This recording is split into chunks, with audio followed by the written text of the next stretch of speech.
Todo apicultor que visa alta produtividade deve manter em seus apiários as abelhas super saudáveis e super populosas o maior tempo possível do ano. E uma das formas disso acontecer é você fornecer sempre que preciso a suplementação alimentar. Mas será que no Brasil existe uma ração própria para abelhas? Salve, salve a todos! Sejam muito bem-vindos ao canal Apsologia, eu sou Pedro Santos e hoje vamos comentar um pouquinho sobre a suplementação proteica para abelhas Apis mellifera. Mas antes de falar das abelhas, vamos fazer um parênteses e falar um pouquinho sobre as plantas, de forma bem grosseira, bem resumida. Então a plantinha ou ela vai ser originada numa semente ou numa mudinha. Essa mudinha vai crescer, vai amadurecer, vai gerar as flores e a partir dali formar novas sementes. Isso no campo agrícola você vê todo dia acontecendo. Você pega a soja, por exemplo, que é a maior commodity que tem no Brasil, ela nasce a partir da sementinha, se desenvolve, vai crescendo, amadurece, começa a formar as florzinhas, posteriormente as vagens e depois vai produzir os grãos. Quando vai iniciar um novo ciclo, é preciso esperar um novo período, a época de plantio correta, para que a planta se desenvolva adequadamente e atinja a máxima produtividade possível. É o famoso período chamado de entre-safra. Então, além da entre-safra, tem aquele período em que a planta vai ficar desenvolvendo até ela começar a formar as flores para depois produzir. Então, entre uma colheita e outra, há um espaço muito grande, um intervalo grande de produção. É mais ou menos o que acontece na apicultura. Não importa em qual região do Brasil você está inserido, se é sul, norte, nordeste, centro-oeste, vai existir sempre a entre-safra, que é aquele período do ano em que o clima é um pouco mais rigoroso e tem poucas flores disponíveis no ambiente. Se tem pouca flor disponível, significa que vai ter pouco néctar e pouco pólen disponível para as abelhas se manterem naquele período. Ou seja, a concorrência entre elas vai aumentar muito. Quando aumenta a concorrência, algumas podem acabar ficando para trás e enfraquecendo, perdendo população, porque não vai ter alimento suficiente para todo mundo. Imagina que em um apiário comercial, cada colônia tem aproximadamente 60 mil abelhas. Então é muita boca para alimentar. Você vai somando aí, um apiário vai ter de 30 a no máximo 80 colônias, multiplica isso por 60 mil, são muitas abelhas buscando alimento, precisando comer para se manter viva. E se não tiver alimento para todo mundo, aquelas que não conseguirem se alimentar, comer direito, vão acabar enfraquecendo até desaparecer. Então, como as demais culturas agrícolas, a apicultura também se enquadra nessa sazonalidade de ter a entre-safra e a safra bem marcantes. Então, na safra tem grande florada, abundância de flores, é possível produzir quase todos os produtos apícolas, pólen, mel, geleia real, rainhas e tudo mais. Já na entre-safra, a colônia vai sofrer um pouco devido à falta de alimentação. Como evitar que isso aconteça? Aqui que vem o apicultor profissional, que não é o perfil do brasileiro ainda. Estamos caminhando para chegar lá, mas a passos muito lentos. Se você comparar com outras atividades agropecuárias, como o gado, por exemplo, que o pessoal adora criar gado, existe a entre-safra do pasto também, então o pasto cresce com menor velocidade, tem menos alimento disponível para o gado. Se o dono daquele animal deixar ele à vontade assim, pode ser que ele acabe emagrecendo e não chegue no ponto de abate no momento certo. Então, embora isso que eu acabei de falar com o gado aconteça em muitos locais do Brasil, do gado passar fome no pasto, não é tão frequente como na apicultura. Porque na apicultura é muito barato você conseguir abelhas. Você monta uma caixa isca com menos de R$10, você vai conseguir depois de um tempo ali na época certa, uma colônia nova ali com baixíssimo investimento. Já o gado não é tão barato você conseguir, a não ser que você pegue do vizinho sem ele saber. Por isso que o apicultor brasileiro não se importa muito com as abelhas, porque é fácil conseguir, tem abundância no Brasil, é relativamente barato e você não precisa alimentar as abelhas. Você põe a caixa lá, elas vão para o campo buscar alimento. Só que essa mentalidade muito amadora de quem cria de forma extensiva. Se você quer ter na apicultura algo profissional, uma fonte de renda segura, você precisa se profissionalizar. E uma das formas de você fazer isso é não deixando a abelha passar fome. Como que eu evito a abelha passar fome? Bom, se não tem no ambiente nem néctar nem pólen, eu vou ter que procurar algum substituto para fornecer algo semelhante ao néctar e algo semelhante ao pólen. O néctar basicamente ele fornece energia para as abelhas, então ele é consumido em grande parte pelas abelhas adultas da colônia. Em contrapartida, o pólen fornece minerais, vitaminas, lipídios e principalmente proteína. Então é o alimento mais rico da colônia. Se ele é o mais rico da colônia nutricionalmente falando, consequentemente também vai ser o mais caro, o mais oneroso, tanto para a abelha quanto para o apicultor fazer a substituição desse alimento. Então, para a abelha é muito caro buscar pólen. Tanto que, se você observar uma colônia, ela consegue armazenar 40, 50, 60 quilos de mel tranquilamente. Já pólen, ele é difícil de ser coletado no ambiente e é difícil também de ser armazenado, porque ele pode acabar estragando dependendo do teor de umidade do ambiente. Então, as abelhas, tendo esse conhecimento, elas coletam o mínimo possível para manter a colônia funcionando perfeitamente. O néctar, como é basicamente energia, é muito mais fácil você fazer um alimento substituto.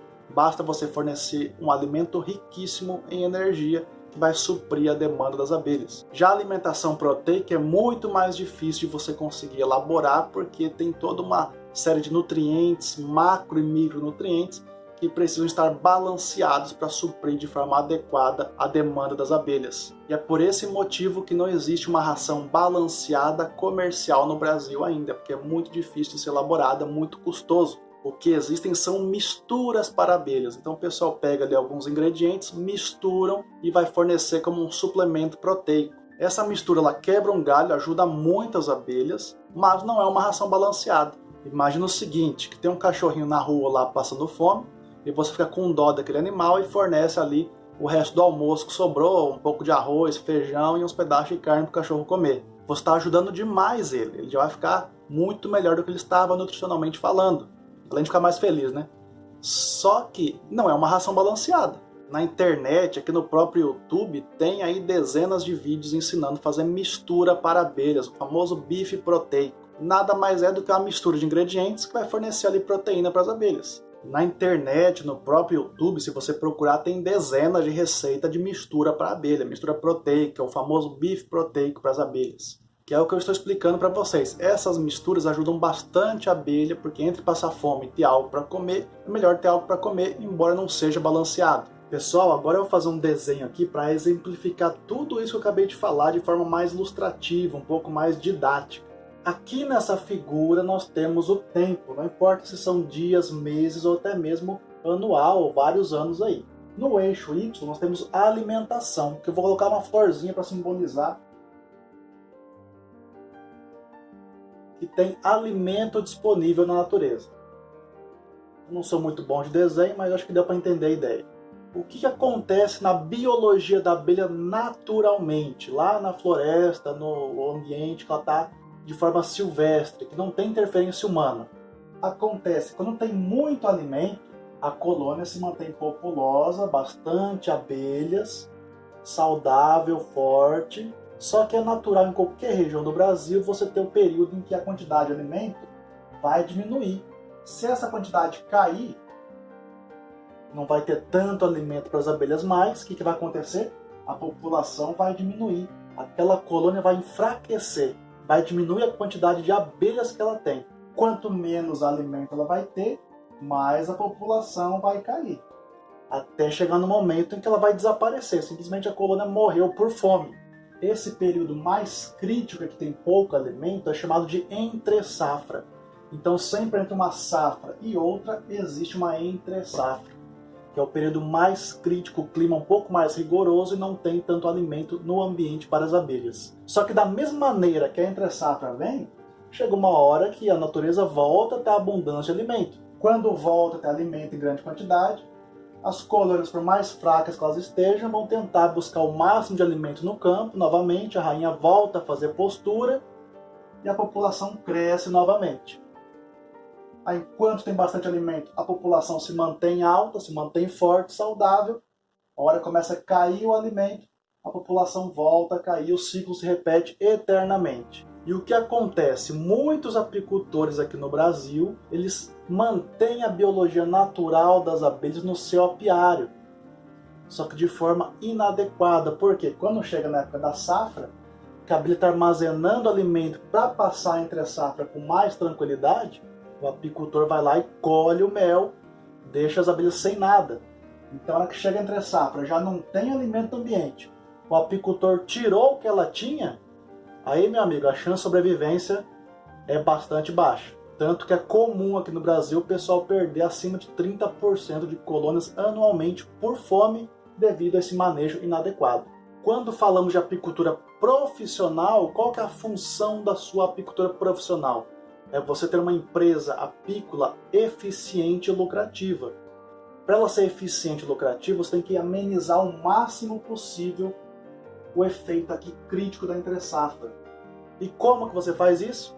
Se não tem alimento no ambiente, porque estamos num período de escassez. Então a sua função aqui agora é procurar um substituto que, lógico, não vai ser perfeito igual à natureza, então dificilmente você vai conseguir atingir a capacidade máxima da época da safra, mas você vai procurar um substituto mais próximo possível do alimento natural. Então vamos supor que ele fique por aqui assim, ó. Não é tão perfeito quanto a natureza, mas é bem melhor do que você não fornecer nada. E o que vai acontecer então? Ao invés da entre-safra ser crítica, não tem alimento quase nenhum, você está fornecendo um substituto nesse período aqui. Então você vai amenizar esse efeito negativo da entre-safra. E ao invés da população ficar nesse estado crítico, ela vai ter uma leve queda, mas não vai ser tão acentuada. Então vou apagar aqui, porque afinal de contas de fornecer uma suplementação alimentar, tanto energética quanto proteica, então esse efeito não vai ser tão drástico, a queda de população dos meus colônios não vai ser tão sentida. Então, ó, se eu alimentei aqui de forma adequada, vai ter uma leve queda aqui, ó, mas nem se compara com a queda natural. Quando chegar a época da florada, qual colônia você acha que vai estar mais preparada? Essa que eu suplementei, ela enfraqueceu, mas não enfraqueceu tanto? Ou essa que veio lá de baixo, teve todo um trabalho para reerguer a população, ficar forte, para depois ir atrás do mel? Qual você acha que vai produzir mais? Faça um teste no seu apiário, alimenta algumas colônias no inverno, na entre-safra, e não alimenta outras, e depois você compara qual que vai produzir mais e tire suas próprias conclusões. E se você é um apicultor profissional, quanto mais você amenizar esse período crítico, mais retorno econômico financeiro você vai ter no seu apiário. Então a apicultura profissional, você encara aquilo como uma fonte de renda séria e segura, como uma empresa, você vai amenizar ao máximo esse período aqui de entre-safra. Quanto mais você se dedicar, quanto mais você cuidar das suas abelhas, mais retornos vão te dar, tanto satisfação quanto econômico. Então isso que eu passei para vocês aqui é um dos pilares do sucesso na apicultura. Você tendo esse conhecimento aqui, você vai ter 30% de sucesso garantido. Porque isso aqui é um dos pilares: alimentação, genética e manejo adequado. Você tendo isso aqui, com relação às abelhas, sua apicultura tem sucesso aí quase que garantido. Só não vou dizer que é garantido, porque nós temos aí um fator climático, tem ano que não dá tão bom, tem ano que chove demais, outro ano chove de menos, então isso pode influenciar o seu sucesso na apicultura. E a segunda parte, que é a gestão, na qual eu tenho mais conhecimento e que eu tento aplicar para vocês, a ensinar muitas coisas e escrever um livro sobre isso. Não adianta ter tudo isso que eu falei e não fazer uma boa gestão do seu empreendimento. A gestão é fundamental, mas biologicamente, para as abelhas, você fazendo a suplementação alimentar, tendo uma boa genética no seu plantel e fazendo os manejos adequados, acabou, aí é só alegria. Fiquem ligados no próximo vídeo, aliás, nos próximos vídeos, que eu vou fazer uma mistura proteica na prática para vocês, para você colocar em prática isso que eu estou falando aqui, amenizar os problemas da entre-safra no seu apiário. Então espero que tenham gostado. Se gostou, se inscreve no canal, deixa o like. Até a próxima. Tchau, tchau.